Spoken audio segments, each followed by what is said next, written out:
able to keep pushing my limits and all the drive that I have. Well, I'm going the distance with you.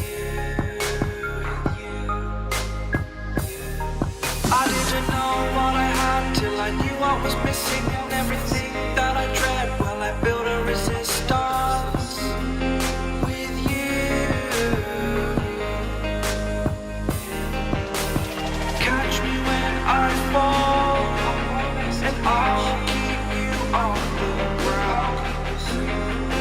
You were gone, I wish you'd stay. I could look at you for days.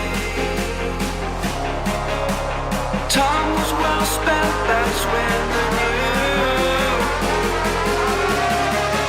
that I need to spend my life here with you.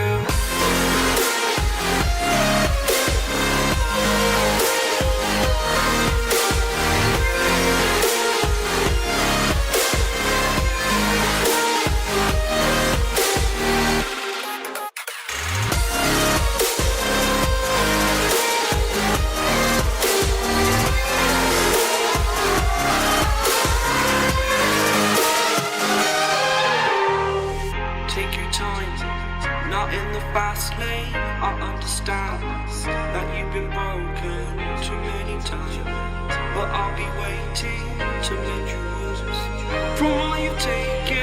But if we listen to each other and admit our mistakes, then I can show you who I am, because I'm not the same. I'm better with you.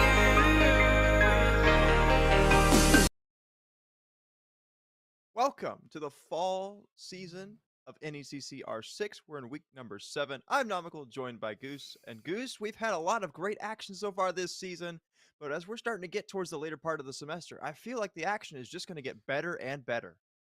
Yeah, now that we're so deep into the season, all teams have really had the chance to really settle in, really work through their problems and go through those growing pains. So a lot of those problems and simple mistakes that we saw in the first couple of weeks, you're going to start to see them less and less now that we're going into week 7.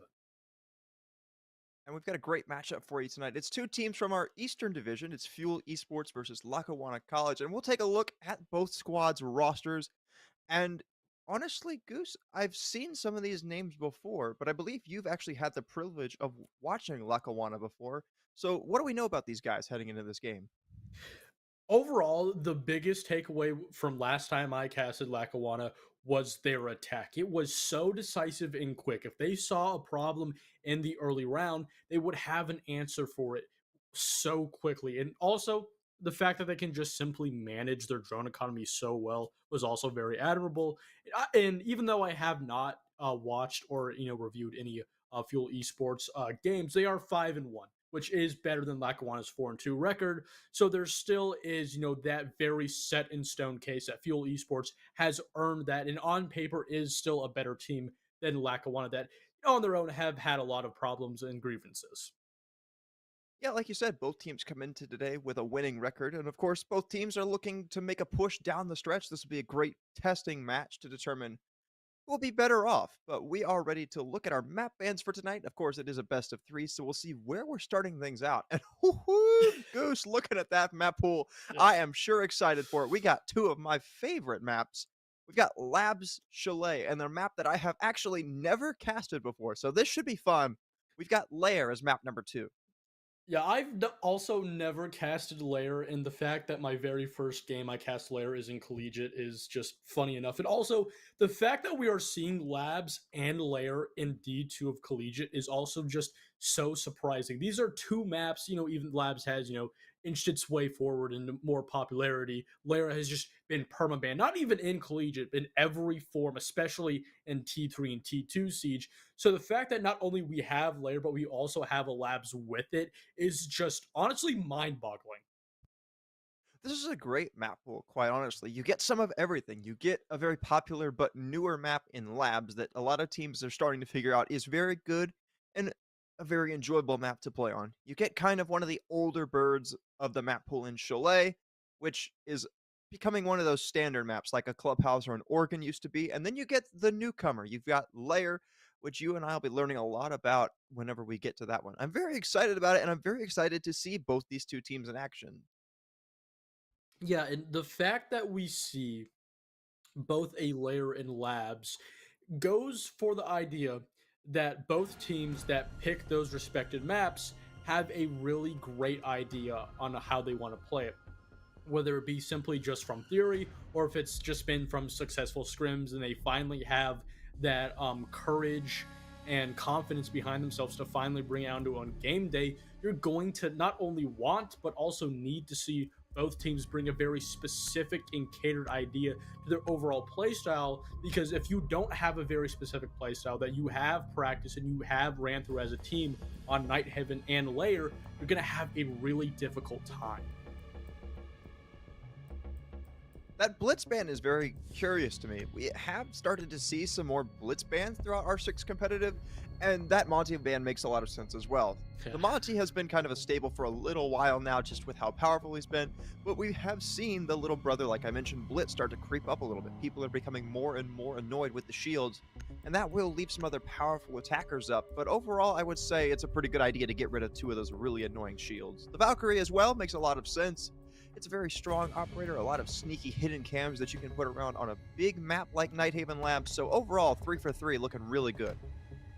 Yeah, overall, also the mirror band coming out, it's not going to go as big into my overall point as Valkyrie, but in my opinion, going into this very first map of Labs, the biggest component that will lead to the success and then eventually the failure of the losing team will be whichever team can really utilize and then use the intel to the fullest capability. If we start to see a team have trouble using that intel, finding, gathering it, and then reacting and actually moving off of the intel to get picks or map control on the attack, then you're going to start to see them falter. A map like Night Haven Labs, we talked about so much on how it's so big, which also just amplifies the need to have that intel, to have just simply the knowledge of the positions of not only the defender utility, but also the defender positions of themselves also. Certainly a lot of spaces that defenders can kind of lurk and potentially catch somebody off guard. You do see a lot of vigil play, specifically looking at whenever we go down to the lower sites, such as tank and assembly, and even really in storage as well, you do see a lot of vigil, so I wouldn't be surprised if we see that come out here. We are starting things out on the top floor. A pretty standard lineup with a couple of my personal favorite operators. You've got the Castle being brought out to help out with some roaming potentially. You've also got the Frost, who I actually like very much as well. Frost, of course, very good at countering things like those shields that we see that are banned out, but you can still just in general catch multiple different attackers off guard if they're not careful to check their feed or if they're just not droning as well as they otherwise should be. Yeah, just one little tidbit to add on to the point, the Frost is a very huge factor. And also, this shield, specifically right here, I've seen from Lackawanna before last time that they played this map, and it's a skill that they will continue to use, and they did get some, useful time wasting in a couple of picks last time they did use it on this map. So the simple fact of them bringing it back out is just something I absolutely love. It's a shield you don't necessarily see a whole lot, simply because a lot of teams find other alternatives to hold this connector position without having to use that shield, without having to, waste it or waste, bringing the barbed wire on the contrary. But the way that they're able to use it and use it to its maximum potential is really good. Well, so far, all calm on the Western Front. Nobody really getting into any engagements. You do have a couple defenders positioned off-site, so there might be some potential for engagements to come out, but not if they decide to fall back, and that's exactly what Schnuzola will do, as he'll work his way back towards the site. He's got the coverage from CJ as well, so they're just playing off of each other, making sure that neither one of them gets felled without an isolated potential for a refrag to come in here. But as we get down to the halfway point of the round, Fuel have a lot of work still to make up. Yeah, just not a whole lot of ability to clear this defender utility. But the answer to this is simply opening that IT wall, using this plethora of drones that they still have on the board to go for what looks like somewhat of a quick jab, whether close to the site and Raptors or directly into the site. As you can see, the Ash is already preparing for it. And also having these drones, and this is just giving so much to Fuel in this very first round. And Lackawanna, you can see they're just not aware of it. As we get down under a minute, you can see AVs position some of those Wamai magnets around the site to create a little bit of extra safety from any throwable utility. There are a couple flash grenades on the board, a couple smokes as well. That could potentially be a factor here in the late round for Fuel as they try to work their way in. Mason Lett is working his way up garage, trying to take some of that space for himself. But they aren't going to have much time to actually do anything with it because they do only have 30 seconds left to go. They've got to work their way in here quickly. They still don't even have an opening pick to work with. Fuel have to be very efficient here as this time starts to tick lower and lower. Mason Lett looks to take his way up and maybe look for an engagement. Send some shots out, but no kills coming there. It's actually Snuzola to get the first pick onto Nylander. And with just 10 seconds left, Fuel in the man disadvantage, they have to move. Another body falls down to a 2v5. Everything going Lackawanna's way. Dollard's still outside, and he will have nothing to say in this round. Lackawanna can just sit back and hold tight. They will take round number 1. Very great opening for the defense. And for Fuel, they just simply moved way too slow in that round. You saw that they already got control of Connector and pushed back the defenders to the bomb site, or at least into E-Box with that castle, with a minute off of the board.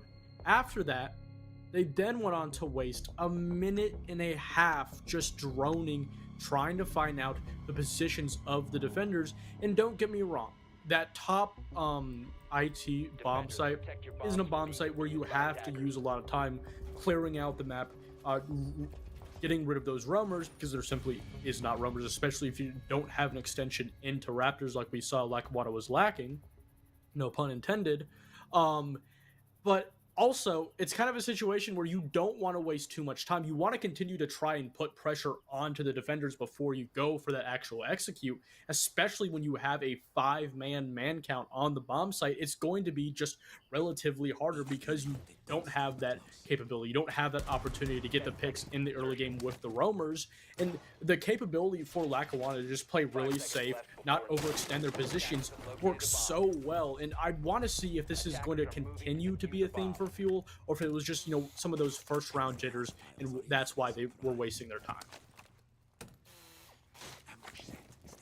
Well, the Capcans certainly won't be doing them either, or any favors, excuse me. Neither will the Pulse, neither will the Vigil, quite honestly. I said that teams like to play Vigil on this site, and you can see CJ is very much happy to oblige and go out on the roam. We'll just have to see where exactly he's located. It looks as though he's up on the top floor over by water stairs, I believe, just off causing problems. Maybe looking for a potential backstab later in the round. But just 30 seconds in here, nobody going to be able to spot him out just yet. He'll just sit here, wait, and waste time. And Fuel, once again, already looking like another slow attack.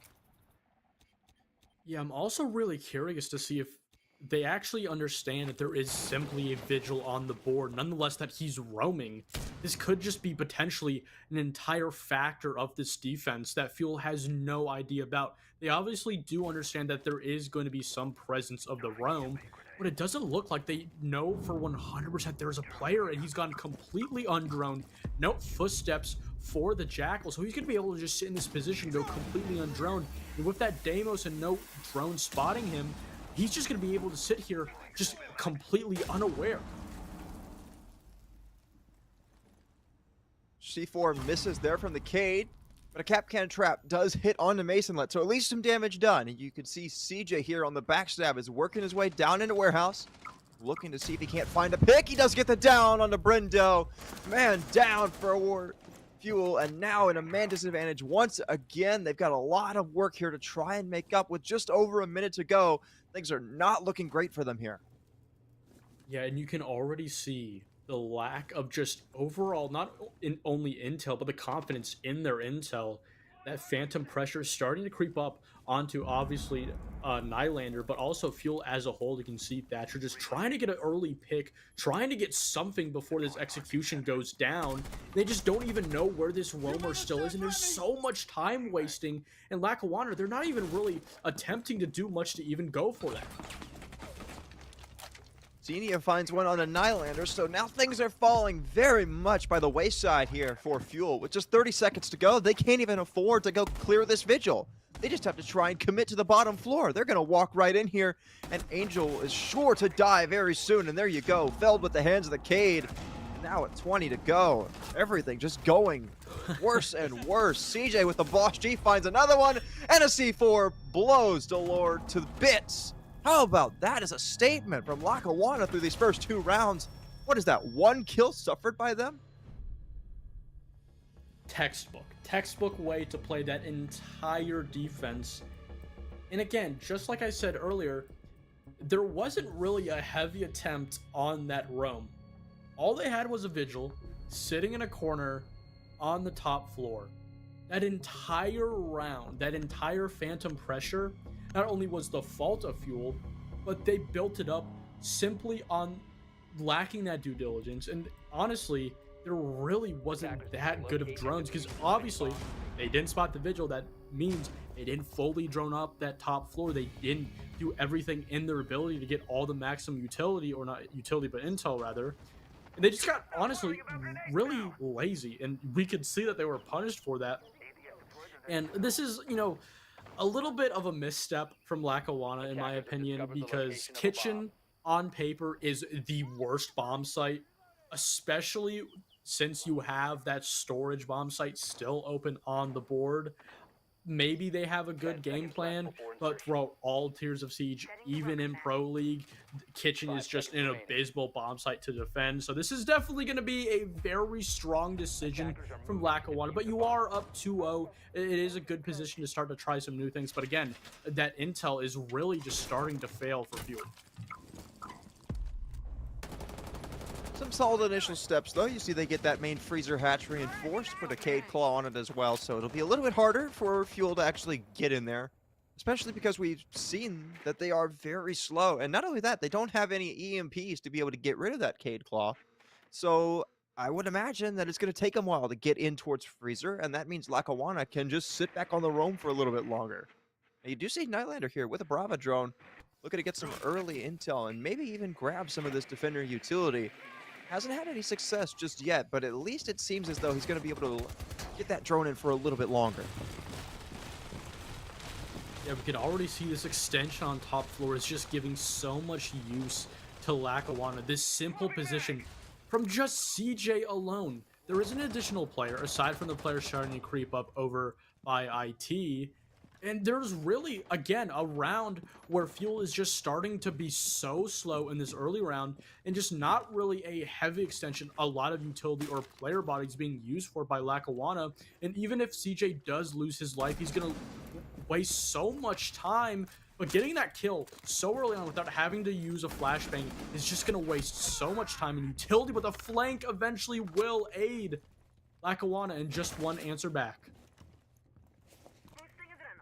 Back down to that 4v4 like you said, and oh no, Nightlander not checking his corners, not using his drones, and Xenia will sit inside of Connector and get an absolute freebie. The wall does open behind him, so he'll have to run for the hills, but still, the work has been done, the damage has been done as well.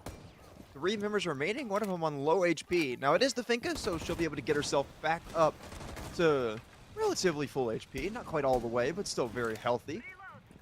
Now down under a minute. The Lord gonna work his way down here, spots a player over by 90, but doesn't react quick enough. I don't know if he even saw him, and that player will be allowed to just continue to persist over by a lounge and just cause problems. So far, Fuel do not seem like they have a real plan here as to how to get into the site itself. They're gonna have to move, and Delord actually does come back and does find a nice answer to keep them at least somewhat healthy in this round. Here comes the push up, but oh no, Xenia once again grabs another kill, and now Brenda's all alone in a 1v2. With 25 seconds to go, Schnoozolo swings out, and Schnoozola wins the round. What a start here, as it's yet another round for Lackawanna. Earlier on, I talked about one simple factor that Fuel picking out Nighthaven Labs was going to have to come into this map with a really good idea on what they wanted to do, because as soon as you pick Nighthaven Labs, your opponent's having the option to choose whichever side to start on. They're gonna choose the defense. That is a no-brainer. It's essentially going into it knowing that your opponents will pick that defense. So you have to understand that you have to have a really good, not only attack overall as a team, but attack specifically onto Nighthaven Labs, and we're just not seeing that from Fuel. And this is why when teams pick into labs, even if it is relatively a good map, they have to be prepared to start on that attacking half. And a lot of the times when a team does pick into labs, they're simply not prepared to attack, and it hurts them so much, especially if Lackawanna is able to get a fourth round. That is relatively expected, but if they can get that fifth, God forbid a sixth round, that's going to put Fuel in just such an uncomfortable position going into that second half, especially with just how good Lackawanna on the attack is. Just already setting them up is really setting a moment. Yeah, I was just about to ask. Didn't you tell me before the stream started that Lackawanna were a really good attacking team? I was about to say, I'm really worried for Fuel here, especially if they can't get at least 2 rounds on their attacks. So we'll just have to see, but already not looking too good for Fuel here. They do have a chance to try and right the wrongs. Last round was at least a little bit closer, and they had a few more steps go their way. So maybe they can build off of that here. And already, it's a good start. They are able to get the connector wall open just 30 seconds in and with minimal utility expended. So they at least have themselves a way into the building, but we'll just have to see what more can they do with that. Because we've seen them do that before, albeit with more time expended.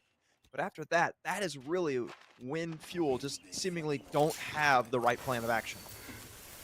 Yeah, I already love them getting both connector and IT wall so early. Last time with the round we saw they were able to get that connector wall open with around a minute off the clock, but now getting IT wall around 30 seconds to a minute quicker and having that Raptors position yet again on purpose completely cleared from Lackawanna is just going to give Fuel such a good opportunity, already getting the very first pick, and you can see Brendo is right outside the gates, and this bomb site is still relatively not as expectingly full. You only having 2 defenders on this bomb site, and a foot just missed from AV, and these opportunities for Fuel is just right in front of them. Yeah, AV misses there, and Angel punishes him for it. Xenia now down over by the top of Water Stairs. And this is the best chance for Fuel that we've seen thus far with a 2-man advantage and still plenty of time to work with. This looks very good for them to be able to get it over the line. Snuzola eats some damage, and it's actually AV the next one to fall. Tricky has a lot of work to do here. He will capitalize onto Brendo, so now at least a little bit more manageable here. But like I said, still a lot of work yet to do. Lighting up some players, but not ready for the kill from the backside, and Mason-Let barges in. Mason-Let finds the final 2. Fuel are finally on the board. Yeah, that's exactly what you need from Fuel. Not only just one round one on the attack, obviously, but such a definitive round where they not only fixed all of their problems, but they saw the repeated decisions in positionings from Lackawanna. One, the shield and connector, and relatively the connector didn't have a whole lot of utility aside from a Jaeger and that shield from the Frost, and then a couple of castle barricades.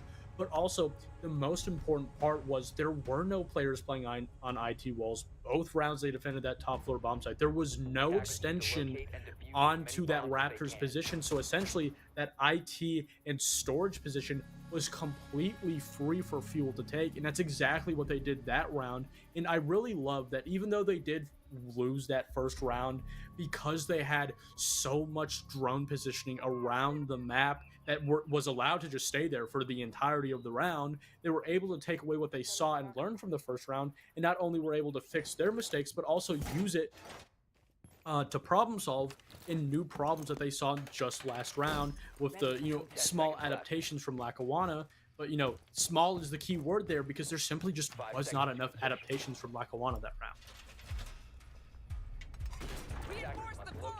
Well, you mentioned adaptations. How about a visual swap for a dock? That's one major thing I see here as we head into our second round of tank for Lackawanna. Their likely second and only other attempt, unless they lose this, but just based off how last time we were here went for them, I would say that it looks pretty good for them to be able to pick up their 4th round.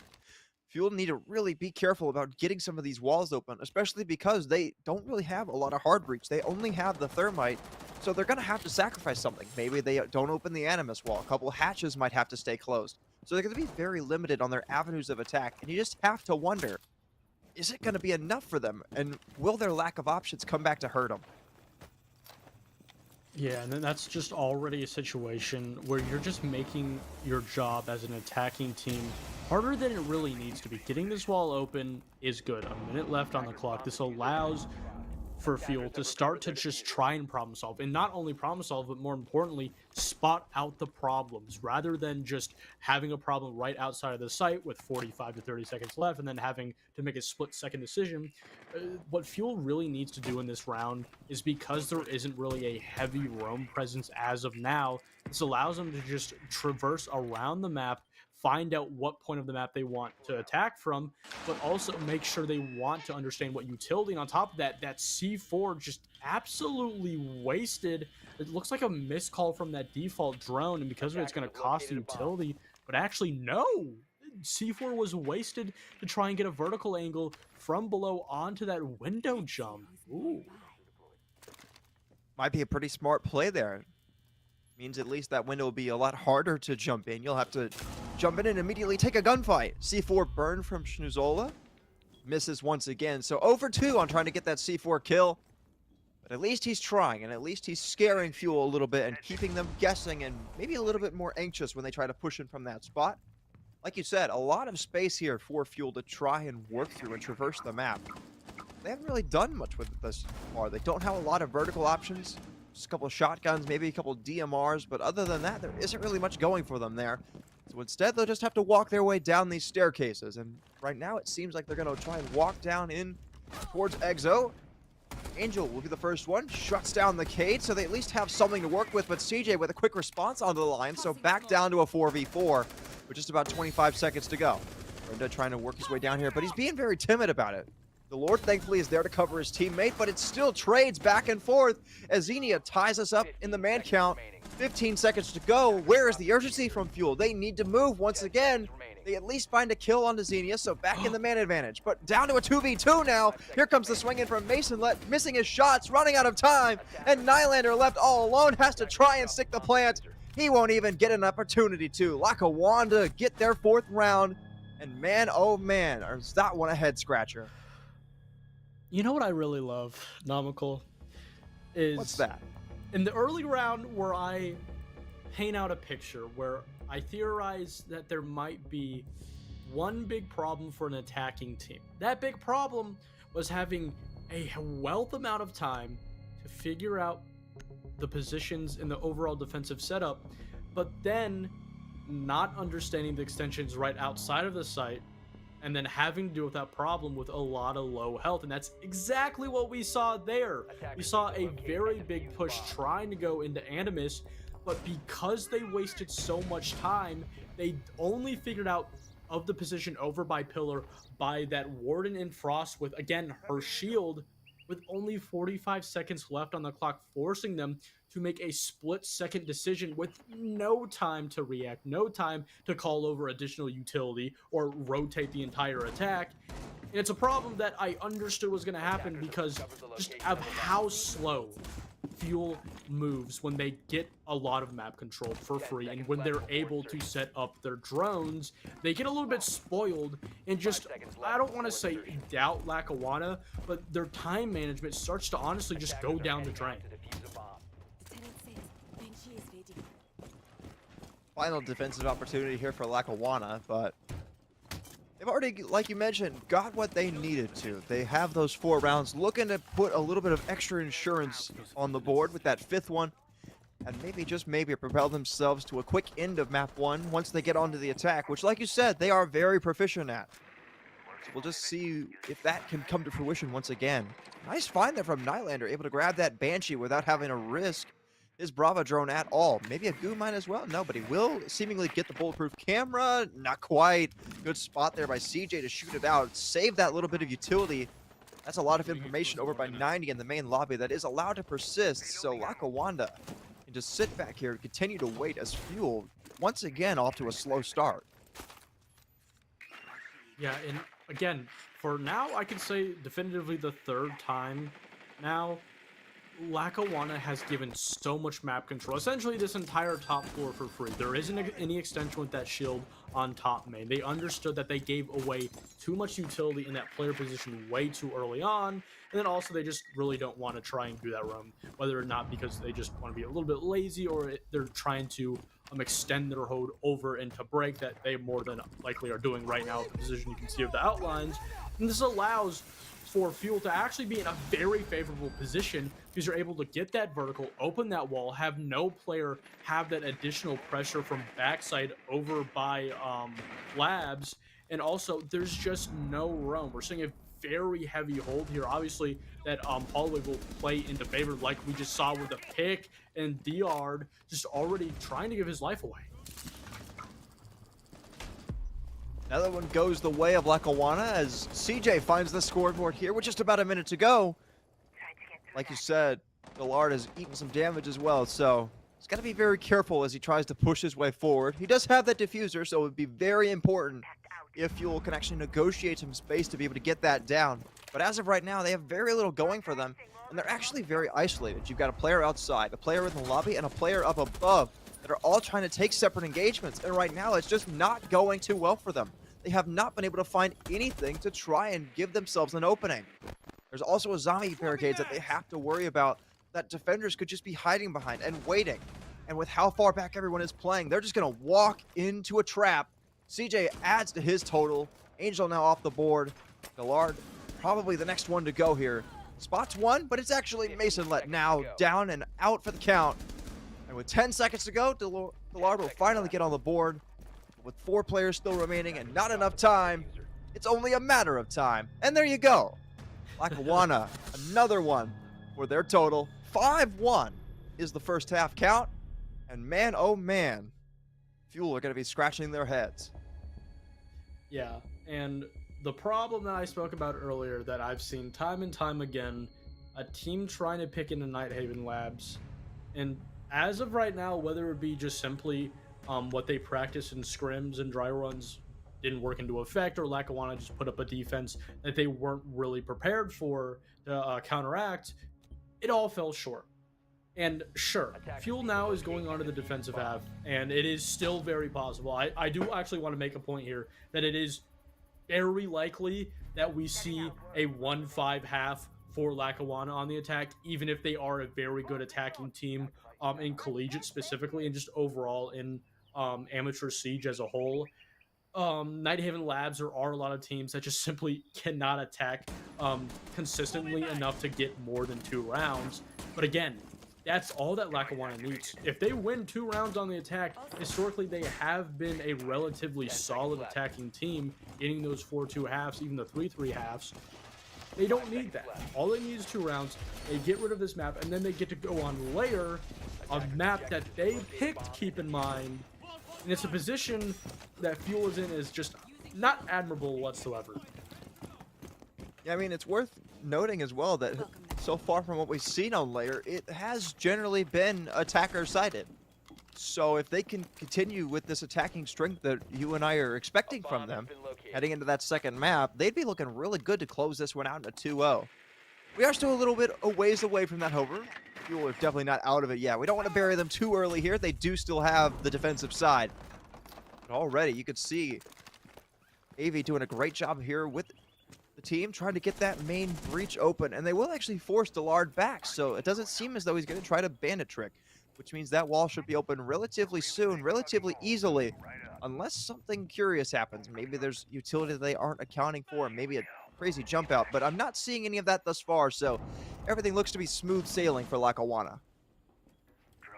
Yeah, again, it just is very textbook right now, and a lot of pressure being applied that isn't direct. We're opening these walls, both now Connector and IT wall are open, but we're not having additional players push into that position.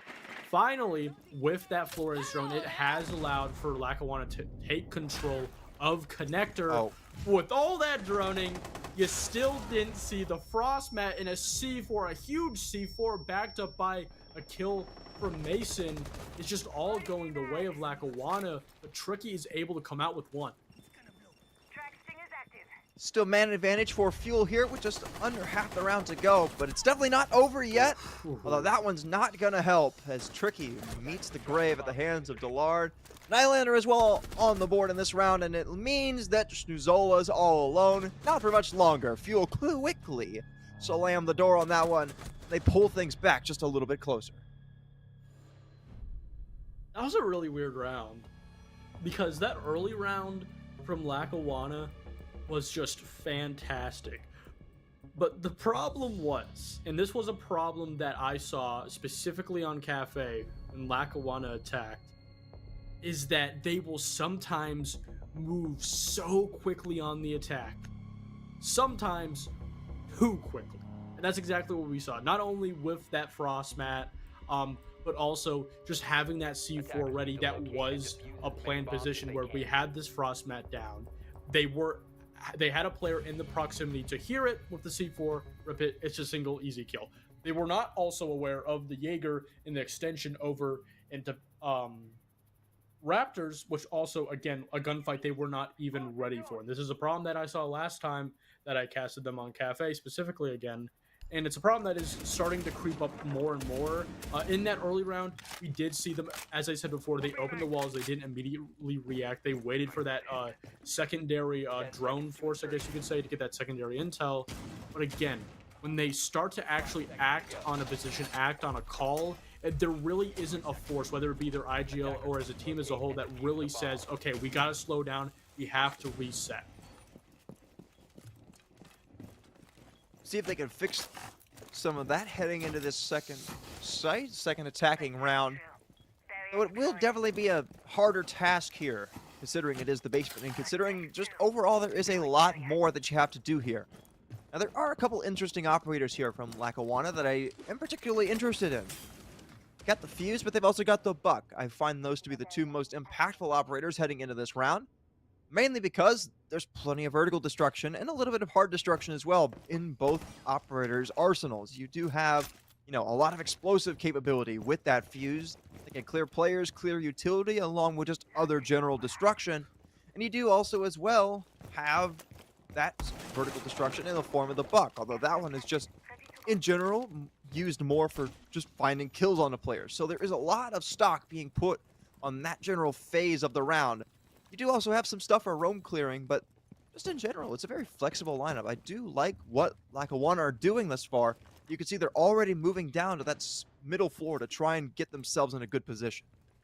Yeah, and this is what has allowed for Lackawanna to have so much success on the attack, is not only do they just simply understand how to play the attack in the current meta of Rainbow Six Siege, but no matter the map, no matter the bomb site, they always give themselves the capability to make any decision. And again, a missed drone and a misread for them is going to cost them yet another life. Very first pick again to buy a C4 at that. But again, if you look at this overall lineup, sure, the Buck is going to hurt them with this vertical play, but having this Fuse on the board is going to allow them to make way in this bomb site. But again, another pick lost. This is a pick that's going to continue to dwindle down, and you can't lose these untraded back-to-back. Yeah, certainly a bit of a head scratcher there. Lackawanna definitely trying to rebound. Things might have gotten away from them here, but it's definitely not over yet. You do still see a couple players down inside of the site. There's a couple players as well just kind of lurking near the site, but actually in a spot where they could take more forward gunfights in these final 40 seconds. Mason looked like he might have wanted to get aggressive there, but with how little time is left and the fact that they do have the man advantage, he'll opt to instead fall back towards the site itself over by Nano. Join back up with Angel here, maybe to try and just reinforce each other. So far, nothing really aggressive being shown by Lackawanna, no real urgency, and that's kind of been a trend that we've seen thus far. They're going to have to move quickly, especially considering that they're down 2 more bodies. Mason Led on the board. Mason Led finds his second in a row, and a flawless round from Fuel puts them back within 2. And now we're starting to creep into that problem of just attacking Nighthaven Labs. It is just one of the most painstaking maps to attack when you don't have a consistent game plan that can really figure out your opponents. There are teams that have really mastered Nighthaven Labs. I don't exactly know why. That Nighthaven is a map where you have a consistent, really big pool of teams, both in Pro League, in amateur leagues like T3, and in collegiate, where you just have teams that cannot really attack it. And then you have these handful of teams that have completely figured it out, and it is essentially their map. And what it looks like for both teams here is the first choice, where both teams are really good at the defense, but that attack is just stumping them so hard. And we're seeing glimpses of greatness from Lackawanna, as we talked about with just the adaptability that they're bringing with these rosters on the attack. But again, it's the simple fact when they actually have to come in these entry engagements, they don't have enough intel to act on it and win them. Attacker's objective is to locate a bomb and defuse it. Setting up. We get to that tertiary site here, and again, it's Kitchen. I'm a little bit confused here as to why both teams have preferred Kitchen thus far. I mean, you and I see all the time that it's always storage is really the site that a lot of teams like. Another interesting decision is that Fuel opted not to reinforce that outside hatch over by Freezer. They just instead decided to give it up for free. And that gives Lackawanna a little bit of a free entry point, a little bit of free space that they might be able to take if they see that there's a bit of an opening that they could capitalize on here. As of right now, that's not the case. Mason lets in a spot where he could quickly punish anybody who drops in. But with how quickly Lackawanna have taken control of this top floor space over by Meeting and over by Connector, you have to wonder, where's the extension from Fuel? They just have kind of given up everything for free. Yeah, there's no C4s to punish this really quick extension onto this top floor by Lackawanna.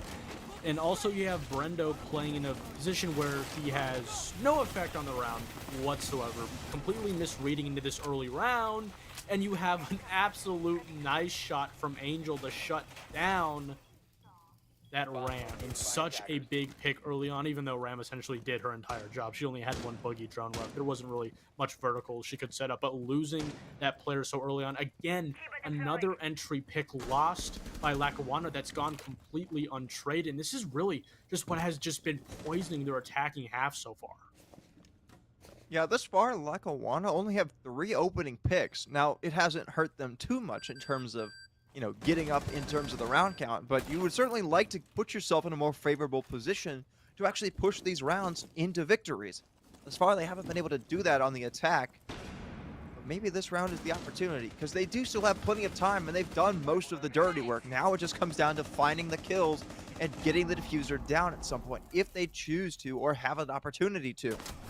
Comes a push up, and Brendo cannot hit his shots. Thatcher shuts him down pretty early on there with 45 seconds to go. Now they're right back into it, especially with Angel on low HP. They're going to have to move, though, as they're going to start to run lower and lower on time. Angel finds another kill, lights up Avi as well. Angel on his 3rd kill of the round. Look at him go. CJ off the board, and everything is just falling apart here for Lackawanna as they find themselves now down and out for the count. Fuel with 3 rounds in a row now bring us back within 1 as we sit 4-5. More than likely, we'll be going back to the top floor. Both of these teams not even wanting to touch that storage bomb site. There we go, command and servers again.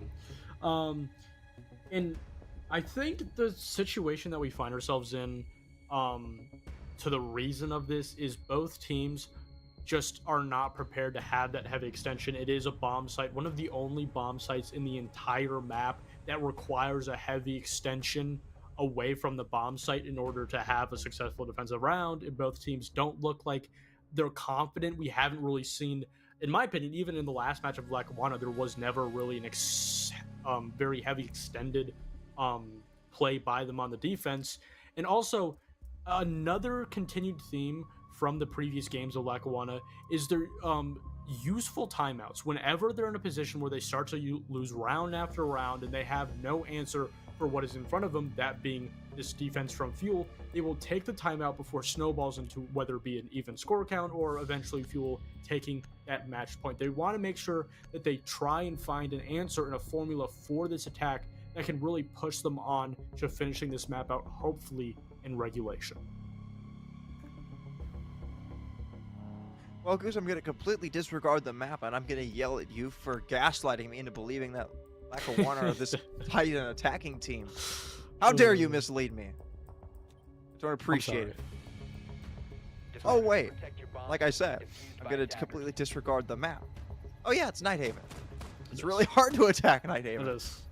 I mean, both teams thus far have proven that they have a little bit of work to do in terms of making their Nighthaven attacks as proficient as possible. But thus far, we've at least seen more signs of success from Lackawanna than we have from Fuel. We've seen them be a lot more efficient with their utility usage. We've seen them get a good amount of map control. It really, however, has just been for both teams the fact that they just cannot execute in that late round. Both defensive sides have just been able to relatively sit back and wait. And thus far, we've seen a lot of rounds where it's kind of steamrolled for the defense when it gets down to that late round because the attack just has to panic. That's really not a formula for success that you can, you know, sit down on and just put a feather in your cap for, I guess, if you're trying to pull this back and really get on match point. What? I don't know if that's a misplay. Oh, what? First, they don't reinforce the wall. I don't know if that was intentional or not. But it doesn't matter. You get the pick anyways. And not only do you get the pick, you get probably the second most influential entry player on Lackawanna and the Ash on top of it. And not only that, but sure, you have the wall open, but with the Sazami in the position and her capability to continue to just regrow these positions, an extension from this castle over by main stairs, it's going to make this position over by extension, or I guess, yeah, extension. It's just so difficult to really take control of. And I absolutely love this play in a castle barricade right on top of it. And just so much time wasting. I absolutely love that play out of Fuel. Yeah, it's certainly an interesting decision there. I mean, you can't argue with the results, though. No. So, credit to you if you're Mason Let. Although, now he's getting shot away by an LMG by Trixie, so he's going to have to be careful here as he tries to work his way back to the site. Although, I guess it worked out in the end because Brendo swings out from E-Box, and another one goes the way of Fuel. Nylander on the board, CJ now down, and it's the final two members, that Thermite Thatcher duo that you see so often in the olden days of Siege. It's kind of the iconic duo of Siege here. Left alone. And AV will get the opener now. So at least they've got something going for them with just about a minute to go. But like I said, still a lot of work yet to be done. And 4 healthy defenders still on the board. Not only that, and a zombie with a couple Kiva barricades left. That'll help though. It's certainly not out of the question, especially now that it's down to a 3v2. Work their way in here. AV spots another one, but cannot quite land the headshots. We'll toss out a smoke. Maybe looks to go for the plant, but on low HP, that's not going to be the smartest of ideas here. AV's just going to run in here. Maybe get a cross, but no! Spotted from long range over by E-Box and down and out. So now down to a 2v1 for Snoozola to work with. Does get 1 kill onto Brendo, but still a lot yet to be done. Mason led on low HP. Nylander still relatively healthy, but only 1 bullet is needed to finish off what remains of this Thatcher. Reposition, looking to go get that diffuser here. The plan is certainly not going to be the easiest of tasks here with 10 seconds left and 2 defenders still remaining.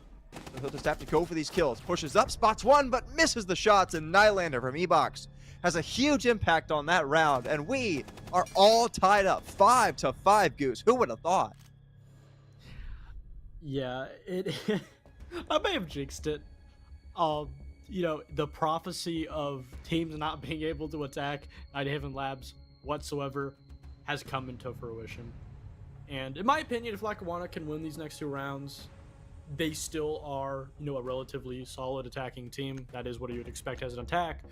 But if not, we're going to get an overtime. And I do think the overtime possibility of the latter is going to be the more probable of those 2 options. Simply to the fact of Lackawanna, they just need 1 round. 1 round going to be basement? I don't think so. There is a possibility they do have to not only get their time management down, which was a problem last time that we saw them attack this bomb site, but again, not only are they giving away these early picks for relatively free, but the fact they're not even able to get the trade backs is just punishing them in that late round. And it's just a situation where you just cannot allow that to happen. They have to do a better job at droning it, finding where these roamers are, where these players' positions with the C4s are. Watch for these traps that Fuel has continued and will in this round continue to set up throughout the entire map. Attackers are moving out to locate a bomb and defuse it. Well, we'll see if Fuel can continue their flawless streak. So far, 4 for 4 on defense. Boy, oh boy. Lackawanna might be kicking themselves for not getting that flawless half that you and I talked about. You said 4 would be enough. Right now, it's looking like it might not be enough. Actually, definitely won't be enough because Lackawanna got 5. And still, they find themselves here potentially in a circumstance where they might be about to be on the back foot. Now, CJ working his way in early, taking some good space, being efficient here, looking to work his way down to that middle floor. We've seen once again for both teams that the early round has been at least decent in most of these rounds. But it's really been that middle to late round that has really come back to bite both sides. And what can Lackawanna do to adapt? We're going to see Mason on those Animus stairs, extended a little bit, trying to potentially catch an attacker that overextends, just runs into his line of sight. Right now, there's no one even over by breaks. That simply will not happen. Also, the Dokkaebi calls just give them a little bit more confidence and remove that ability of that, phantom pressure. A couple of shots even onto Dillard. And right now, especially with that Jackal ping, this is going to give everything to Lackawanna. They should have complete knowledge that these top 2 floors are clear, that all 5 players are on the bomb site. They have plenty of drones still left on the board. You have Mason, who's still entertaining the idea to stop this push, and this overextension could punish him, but also he may not be aware. Certainly doesn't seem like he's aware of the moment, but Tricky isn't aware either. Neither player has spotted the other one yet, and they're just going to sit right next to each other for a little bit longer. Nylander is there for coverage, and it's actually going to be Nylander who gets felled first. The second one looks like it might go that way. Yes, indeed, there's Mason let off the board. Lackawanna finally with this potential to get themselves on the match point here. It's definitely not over yet, but it's the best chance we've seen from them thus far. Now, Tricky will get down, but Angel's eating a ton of damage as AV looks to go for the plant here. A second down comes in, and a C4 kills the planter. Now, thankfully, CJ is able to come back. But in a 2v1, what in the world has happened? It seems like it's a 4v1, but you look over, you see 2 players down, and Brenda certainly has an opportunity to win this here with just about 25 seconds to go.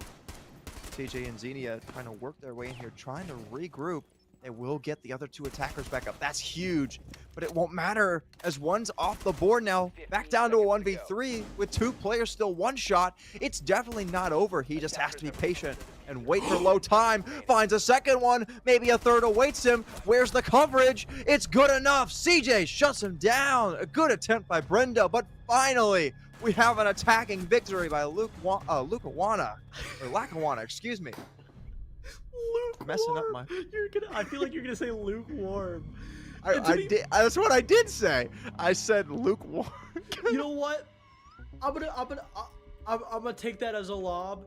Out of the other attacking round 1, that being by Fuel, that was the definition of a lukewarm attacking round win. That should have not been that close. And again, I don't want to take too much away because they still won it, and they did a great job of understanding their own mistakes, that being giving this map control and giving this wealth of time to build up a very, I guess you could say, structured attack and push, having that knowledge of the positions, even though there was that little mishap over by bottom Animus stairs, but nonetheless they understood the problem that they were making that Fuel didn't even have to force them to make, and they fixed it. But again, that problem of overextending, moving too fast for their own pace that they had set up and structured for that initiated attack, eventually put them in that 1v2 situation that they were able to lock down. Even no matter how scrappy it was, they still got the round 1. Even if they lose here, we'll be going into overtime. But again, just honestly a huge misstep at that bottom Animus position by Fuel. I'm so sorry for all the Lackawanna fans out there. I did not mean to butcher your team's name again. That's the second time I've done it this map. But I have a reason, okay? It's not just the fact that I'm stupid. It's the fact that every time I say the name Lackawanna, I just think of Pac-Man for some reason. Like, every single time I've said the name of the school, like, I just get a vision of Pac-Man walk, like, on the screen. So that's my excuse. Blame Pac-Man for some reason. I don't know. Anyways, Lackawanna now on match point. They've got the attacking round that they needed to at least secure overtime. But can they make it 2 in a row here? They're back down in the basement, so they at least know generally what the plan is going to be and how to attack it. The question is, are they ready for any adaptations that Fuel made, and what adaptations have they made for themselves? Right now, the answer to that question seems to be not too much. Really, the only difference being a thermite, I guess? I mean, they did bring a thermite before, but still, they don't really have a ton of adaptations, and Fuel have brought things out like the Mozzie to try and slow down the intel gathering from Lackawanna and maybe make it a little bit harder for them to actually get down to the basement. Yeah, and on top of that, it's going to be a situation where they know these top 2 floors are clear. They have the Dokkaebi, they have the Jackal, and the Jackal ping on top of it, and also a Nomad. There is no position or scenario where Fuel is going to be able to execute a flank or, maybe a backstab over by this Animus position, especially with Mason been pushed out from that ping. A C4 also coming out, it's going to be missed. So much utility just absolutely falling short for Fuel. And now it simply comes down, the entire win factor in decision making for this round is Lackawanna just getting this execution off over by Animus and B. Just under a minute to go here for Fuel.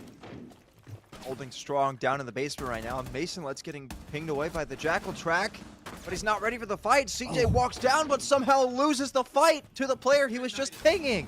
What in the world just happened there, CJ? You gotta be kicking yourself for that one. Now, man advantage, make it 2 for Mason Led as Tricky tried to pull out one of those goo mines. Do they know that AV's going for the plant here? It doesn't seem like they do. He'll be allowed to stick it. Zola comes back with a kill to make the man advantage a little bit less here for Fuel.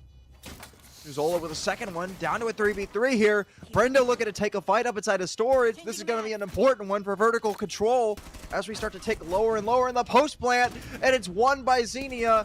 Now down to a 3v1 as it's going all the way of Lackawanna here.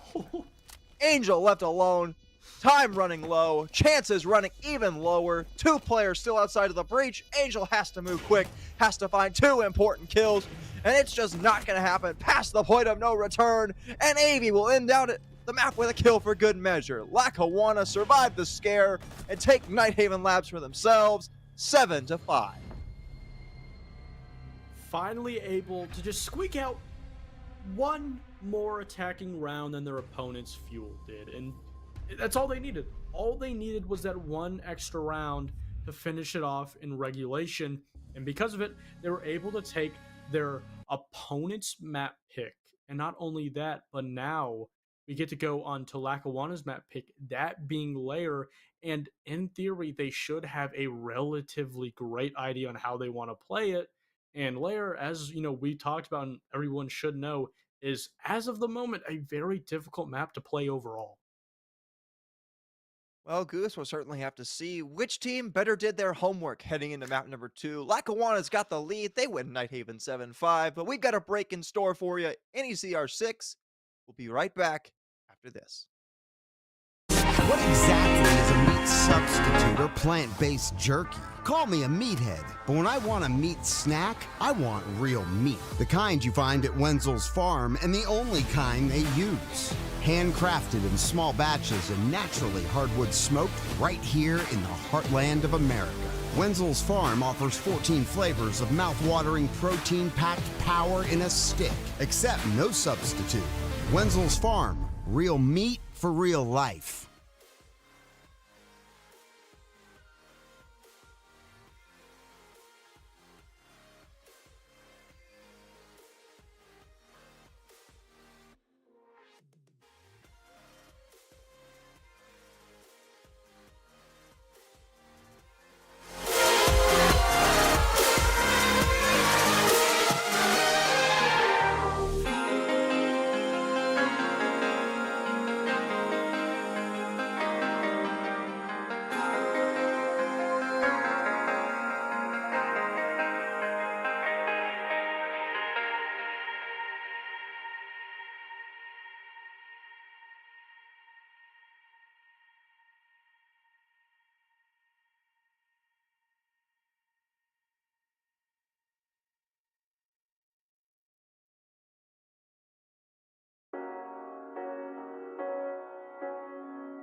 The seasons come and go like thoughts of you. Like a wave returns to the sea, into the blue. They change, but in a cycle that I can't lose. Each painful but delightful to live through. You came into my life just like another season. Not for long, just a time, just like another season. Maybe this time next year you'll reappear for no reason, but I'll cherish every day until you come my way this season.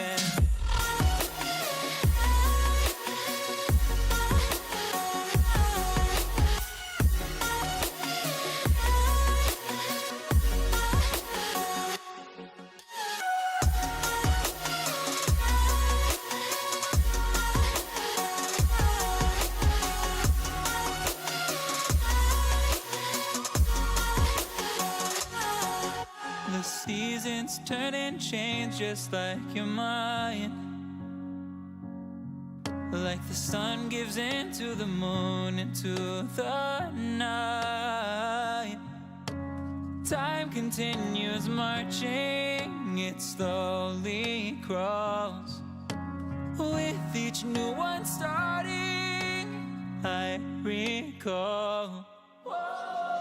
You came into my life just like another season.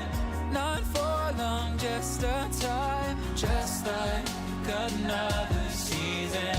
Maybe this time next year you'll reappear for no reason, but I'll cherish every day until you come my way this season.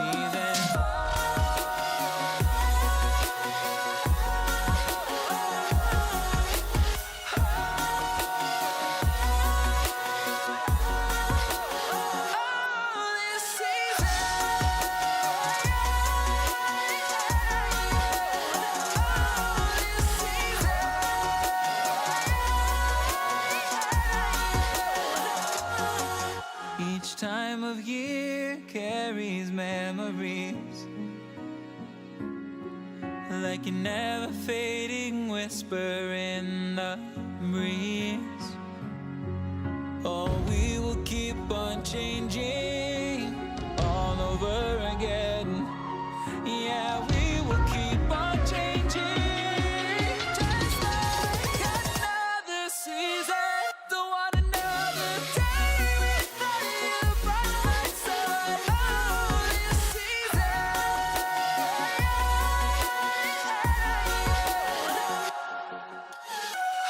You came into my life just like another season. Not for long, just a time, just like another season.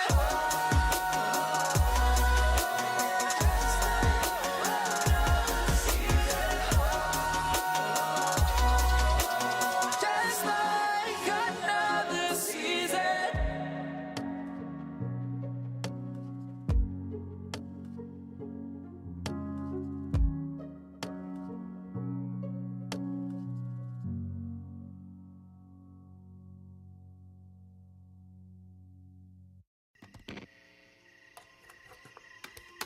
Is it okay if I'm to say I'm catching feelings from all the dealings? Am I astray? What do you say? How are you feeling? Is it the same? I hope you're not planning to waste my time. To my surprise, that was her reply. Now we vibe. It's been a while and stuff. All right, we are back with the NECC Fall R6 competition. I'm Navigal, joined by Goose, and if you're just joining us, we're in the middle of a series between Fuel Esports and Lackawanna in week number 7. And so far, it's been an interesting one. We went to Nighthaven Labs to start things off, and it looked like Lackawanna might run away with it, but then we saw Fuel Esports come storming back on the defense just for it to get shut down in round 11 and 12 by 2 better looking attacks by Lackawanna, who are starting to build themselves some momentum heading into layer. Yeah, and you heard that right. That was not another mistake by Navical in Dude, pronouncing words. Your come camera. on. But yes, we have Lair for both of our first time casting it, and the very first time on stream here for NECC. And this is again, as I've talked about before, and throughout the entirety of Lair being in the map pool, it is a map that is new and has kind of curated the playstyle. As of now, it should at least be attacking side. And that is for two reasons. One, it's a relatively new map. The defense hasn't fully figured it out. But also, defensively, it is such a big map on the extended positions on the hallways, the positions out of the site. It is, you see a lot of long corridors. It is a very disconnected map. But specifically on the bomb sites, the reason that Lair is on paper attacking sighted is because these bomb sites are so disconnected, and it allows for the attack, if they are playing it to the full maximum capability correctly even, they can be in a situation where they can completely cut off the roam and extension from the bomb site so easily, and allows for these bomb plants to go down. And that's why we're starting to see on the defense, at least in T2 and T1, because it's all the only games on layer we've really seen, really heavy extensions away from the site, heavier, more kind of playing into the overall playstyle of the utility meta all the way back into 2020. Interesting there. Again, we do see the Blitz banned out in favor of the Monty. I'm a little bit confused by that, or not necessarily confused, but more so surprised more than anything. Because you typically see teams ban out the Monty as the highest priority, but I guess you'd rather have that slow lumbering giant rather than the speedy Blitz running around the map, especially considering, like you said, how big it is. The mirror ban makes a lot of sense as well. There's a lot of long, different angles that you can watch over with the mirror window. So getting rid of that does, tend to favor the attack, whoever is attacking. So, again, everything pretty stock standard for all those bans. I don't see anything there that I hate, just a lot of different interesting ones. Yeah, and I'm starting to kind of really, not necessarily assume, but theorize that Blitz ban that now, again, I saw that last best of 3 I casted of Lackawanna is just either an operator they can't deal with, or an operator that more caters their play style when it is banned out. And then the Mira is just, honestly, in my opinion, this is one of, if not one of the top most useful maps for Mira. Again, I talked about those long hallways, those disconnected parts of the map, and with a plethora of softballs that you're seeing in this very top site, that is our 6 room. That is no joke. That is the real name of this room. Mirror, it kind of allows them to disconnect. We can already see this extension over into Showcase. And again, this is a map where you have to have so much control of the entire map. But also, a lot of these maps, you don't have to play the other half. For our 6 room, this top floor bomb site, you're not going to be seeing a roam on the first or the basement or even the first floor a lot of the times. Sure, you might see, maybe a player lingering over, but you won't see a heavy roam. You won't see a heavy extension a lot of the times, and this allows for teams to play very linear. Well, like we said, this is our first action actually casting the map, so just have to see what these teams think as they head into it. Interestingly enough, we do see a lot of emphasis being put on at least a lot of the horizontal game right now. You can see frost mats spread throughout the map, a couple operators out on the roam, and just in general, utility being set up to try and keep Lackawanna away from the site itself. As of right now, nothing crazy going on, although Nylander just barely misses an engagement with Tricky. A little bit of an interesting one there, as he just barely got past that air jab as it was placed down. You can see CJ looking to open up the main breach and towards the site. Oh, nice catch there by Dillard with the bandit trick. And that's going to be most, if not a lot of the hard breach gone there. You just still have some summas, but you got to be careful with how you use those, because if you dedicate too much hard breach to one wall, it's going to really come back to bite you. Fast push there looking to come in from Lackawanna, but it's quickly met and dealt with, at least initially, by what looked to be Mason left. So, Fuel doing a great job of stalling Lackawanna early. Yeah, I'm not really liking this push. There's way too many bodies by this portion of the map. There's no extension or pressure being held over by Bathroom. They are able to find the very first entry pick, but again, with this lack of pressure on the back half of the site, this allows for these defenders to just safely play and hold these positions that they're already residing in. Just under half the round gone. Lackawanna do have a man advantage to work with here, but like you said, they do still have a lot of work to do. That'll definitely help as now Angel's off the board.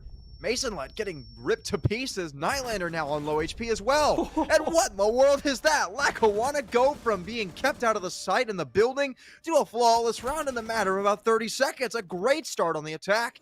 And man, oh man, what in the world just happened? Now, I don't want to say this because not only is it too early, it's just also a Then very don't say easy point. I'm going to say it anyways because it is really what it looked like. There's a situation where as a defender, if you're holding that push, there's only 2 points of entry. No one over by Bathroom, no one over by Big TV and entry point over in that, I guess you could say U hallway over by Rocket. There's only 2 points. The breach and armory and the door into the bomb site itself. And they just swung and lost gunfights. And it really just looks to me that Fuel is not fully prepared to play this map. And it is a little bit confusing because a map like Lair, if you have a team that is absolutely not prepared, that either has just avoided it in scrims or just doesn't have that confidence, hasn't found that successful formula, they'll just ban it outright. That's why we've seen in all leagues, all tiers of Siege, Lair go banned in the first, 2 to 3 bans in a map phase, especially in a best of 3. And the fact that it's been left up, that was, in theory, purposeful by Fuel, or a very huge misread of just thinking that Lackawanna was going to ban it. And if it was that option, then just an absolute mistake by Fuel. But it's only first round. We're going to see adaptations. We're seeing this switch to just remove this defender utility and drone utility on top of it. I just figured out why it's called Mask Room. It's because there's a Deimos mask behind the chair. I genuinely had no idea that was there. I haven't played this map very much, Goose. I don't play the game all that often. Schoolwork, man. Let me tell you. It's a pain. That is.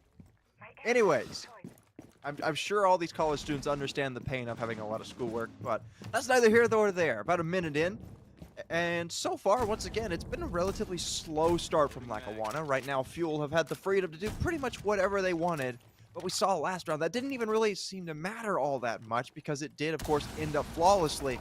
And now they're starting to catch up a little bit. They've made some progress in the hard-breaching department, and they've at least got some map control to work with. Yeah, and we can already see this shield being brought out to try and deny this onslaught, but it doesn't matter. They just can't win these gunfights, and they're just completely dismantling this entire setup, and a team kill will give the very first pick. But now it's all up to Nylander. What in the world just happened? 2 rounds in a row, they seem like they have nothing going, and then they just burst into the site and win it almost flawlessly. Does that count as flawless again? The only kill that Fuel technically got was because Lackawanna got a team kill on the attack. No answers thus far for Fuel, and it's Lackawanna starting off map number 2 the exact same way they started map number 1 with almost 2 flawless rounds back to back.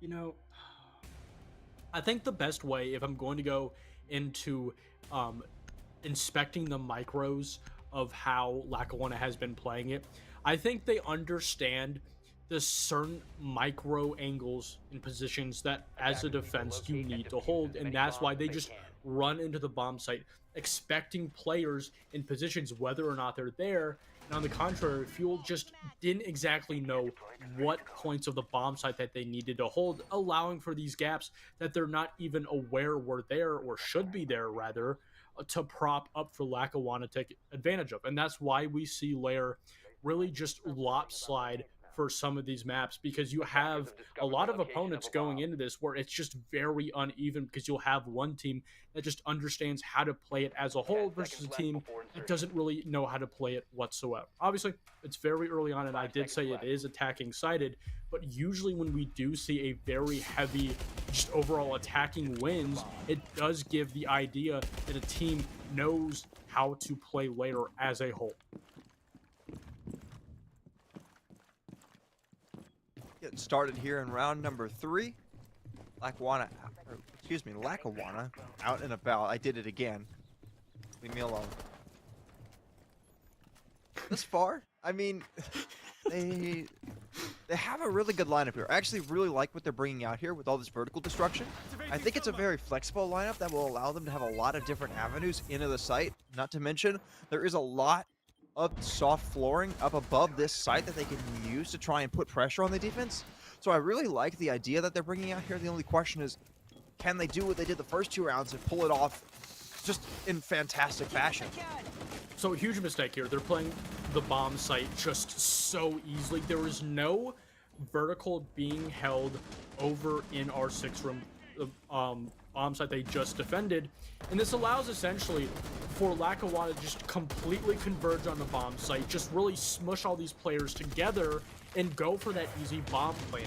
Again, aiding to my idea that Fuel is not fully prepared to play this map. They do at least get Delar back up, so... Well, I was going to say things are looking better for him, but not for much longer. Man, oh man, what in the world is happening? Can't even get the kill on the AV. And now Nylander is in a rock and a hard place, or between a rock and a hard place. And it's not going to get any better for him. Lackawanna storming through these first 3 rounds.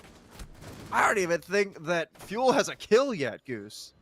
Yeah, that round textbook was just played wrong, or at least on how the current meta of this map plays. This isn't me trying to ripe on Fuel. The biggest mistake is aside from that vigil roaming, they had no presence upstairs. A lot of the time, it is very common to see a 4-player extension above the bomb site holding that vertical so the attack is not able to just run right in and get that bomb down.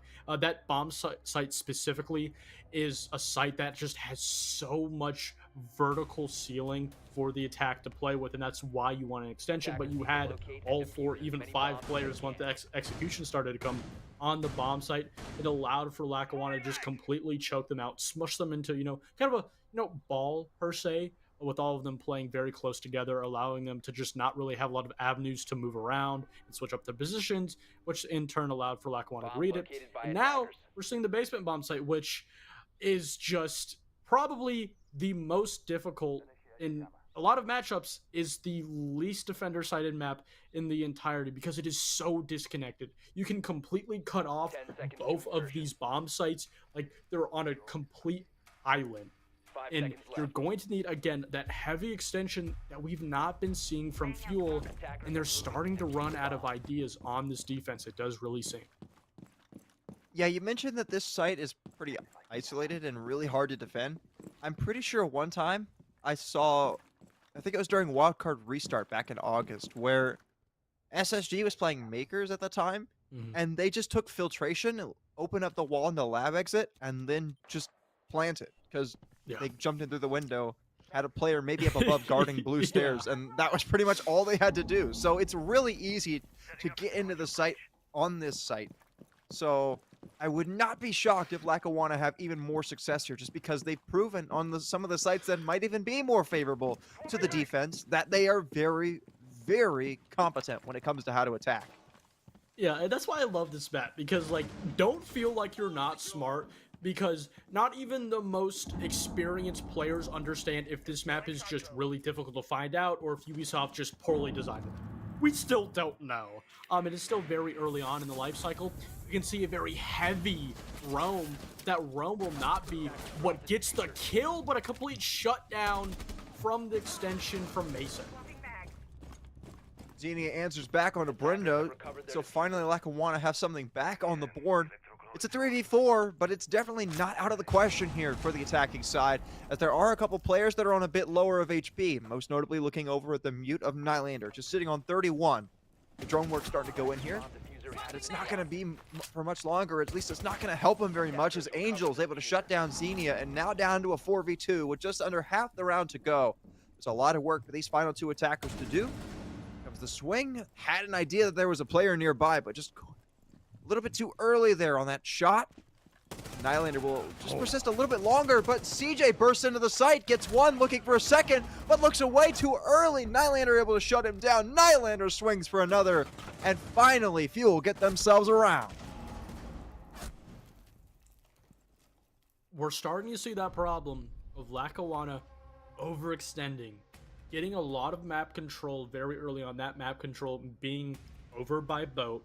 And because they were allowed to have that control so early on, it allowed for Fuel to take positions on other points of the map. And we're starting to see a very common problem for Lackawanna on these attacks, is they'll identify the points of the map where Fuel is not residing in. And they'll take control of that because it's relatively free. It's been put there open on purpose. There is no one over in boat on purpose because they have that heavy dual man roam on that first floor, and they wanted to prop up that flank, that backstab for when Lackawanna extended over in from boat onto the bomb site over by Armory, and it just played right into the game plan of Fuel. And that's a problem that Lackawanna we saw both in the last match that we saw on stream and the last map even we saw a semblance of that also.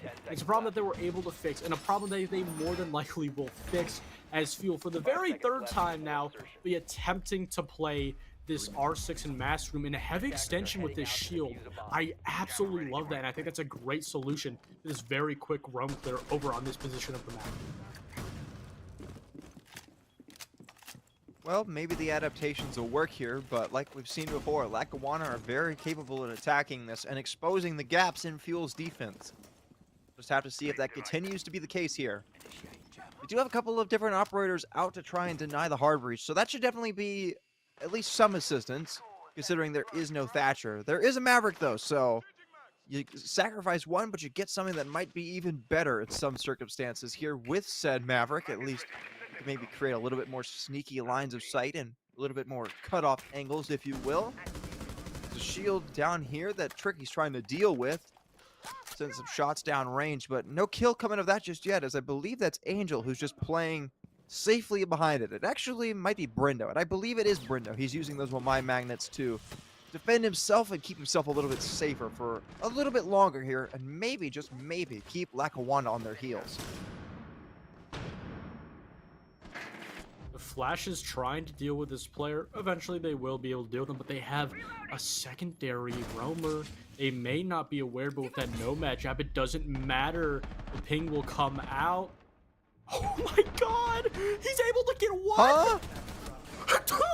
What? Attackers recovered the diffuser. I'm sorry, what? Pistol out and all? And he gets 2 freebies for it? They do finally shut him down and get another kill for good measure. But Lackawanna, that's a head scratcher right there if I've ever seen one. I mean, seriously, come Doesn't on matter. now. I was going to say, they are going to win the round, though, it seems like. Barring a nice comeback here and a really impressive clutch attempt from Nylander. But considering where he's at, the fact that the plant is about to go down, and there's over a minute on the clock, now just 40 seconds left for Nylander to try and work this out. Doesn't seem very favorable. C4 goes out, and it will not connect. So basically all the remaining value that he had is now gone. He's just going to have to try and push up with the SMG-11, which is not a gun that you want to take long-range fights with. That time continuing to take lower and lower here. As it starts to take lower and lower, so do his chances in this round. There's a Claymore right next to him that I'm not even sure he knows about. He's going to at least spot it and walk in. There's a second one. He does get both. With the time, past the point of no return now. They won't even let it get to that point. Snuzola finally shuts down that attempt, and it's 4 attacks now for Lackawanna. Yeah, you can really see that Fuel is starting to read into how to play the map as a whole. That overall, meta of just a heavy extension away from the map to deny time from the attack. And That's exactly what we saw in that round. At least a little bit, we saw the shield. It wasn't a heavy extension, but you know, in the previous 2 rounds where they defended R6 and Mask, they had no extension over in that hallway. So just having a shield and a player there, it got you 2 kills, even Attackers need to locate if it and was defuse as a many bombs situation as where they you can. probably should not have gotten the second one. You still got it nonetheless. Now we're gonna be going back over into bunks, I believe. Yeah, we're going back over into bunks and training, and this is now a situation where I don't think they're gonna do it that extension. I don't think they fully read that they need to do it. And obviously, it's not a situation where you need to do it. There isn't only one play style. How Siege is set up is you could really play on any way possible. And we're seeing Brendo going up here. Looks like he's just going to get that hatch. So not a really heavy extension. But if they're able to prop up different problems around other points of the map and allow themselves to play not in the map, you know, maybe extend over into hallway by bottom green, or maybe over into projector, and allow themselves not to get crushed into the bomb site, it could work. But they're going to need a different solution, because last round it was a complete dismantle. I mean, dismantle is the perfect way to put it. It was flawless. So, can't get much worse than that. Yeah. Quite honestly, if you're Fuel. No, you cannot. I was going to say, they have picked up a little bit of momentum since then, so maybe there is a chance for them to pull this back, but considering it is their last defense and Lackawanna have so much momentum going for themselves right now, it feels inevitable that Lackawanna get a 5-1 split here, especially considering if you look at the kill count. Gallard is 0-5, Brenda 0-5, Angel 1-4. The most kills you've got on your team is 3. I mean, you just need more than that if you're gonna have a chance here. Yeah, you really do. They need this last round. And we can already see no extension on the top floor. Lackawanna is read into this. They're just going to completely take this for free. But again, I talked about propping up other problems around that map, and that problem is going to be Nylander. He's going to realize that there's no player. This allows him to get rid of this ace, and because that ace ran away so quickly, they're not yet aware of his position. Not even getting that wall over and bunks open just yet. You're going to have that player rotating over there now. And we're starting to see yet again Lackawanna starting to move a little bit slow as the time starts to click down. Brendo finally gets his first kill of the map. Took him long enough. Oh, but hey, maybe he's going to do some work here. Not for much longer. I jinxed it to an early grave. But Mason Lett does come back with an answer on AV. So at least Fuel retain the man advantage here with just about a minute to go. They do have the diffuser as well. That's a big spot there and a big kill coming out, because it means Lackawanna are going to have to scramble to try and get it back here. Time starts to tick lower and lower here. They're going to have to get a little bit more aggressive, see if they can't leverage some control back themselves. Right now, Xenia looking for a pick from above. Not able to get anything just yet. As well, the Twitch, Snuzola trying to work his way over towards the diffuser. Gallard eats some damage, and no kill coming of that. That might be a big miss, but finally Xenia does shut him down, but not for much longer. Tries to burst into the bomb site, and it's 2 kills going the way of Fuel here. They finally seem like they might have a chance to get themselves back into this. Ricky does swing on an Angel, so at least 1 kill going back his way. But as the Goo Mine starts to eat into his foot, it'll be the Maestro to shut him down. Fuel escape this half with a 2-4.